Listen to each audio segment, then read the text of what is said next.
When you have ADHD, you fall in love head over heels. You'll most likely find that you have jumped into relationships and you have gone in head. There's been love and it's felt amazing. Hey, I'm Lucy B, here to help you completely change your life by harnessing your dark side, not just getting rid of it.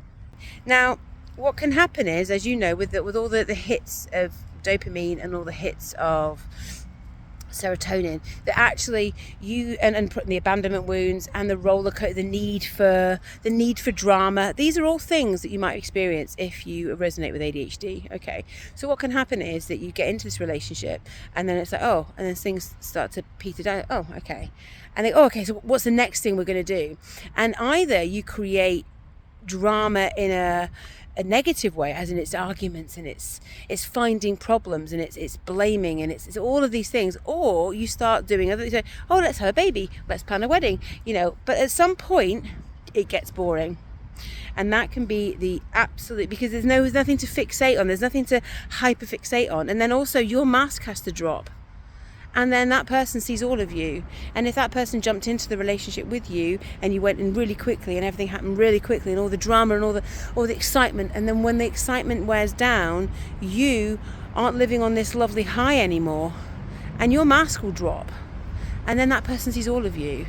And that's scary, and you don't feel safe. And so you're showing somebody who's only ever known the great side of you, who might only have fallen, who maybe has got their own shit, who can't accept all of you anyway, and that's why it can crash and friggin' burn.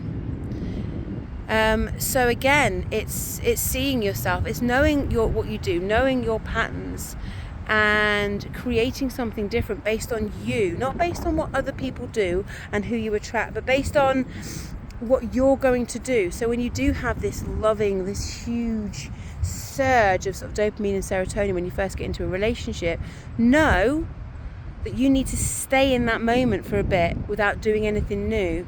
And it's the toughest thing to do, which is just to go with normalcy, just to have a normal back and forward. And I know that your head will be telling you, but it needs to be exciting, but I want to see them every day.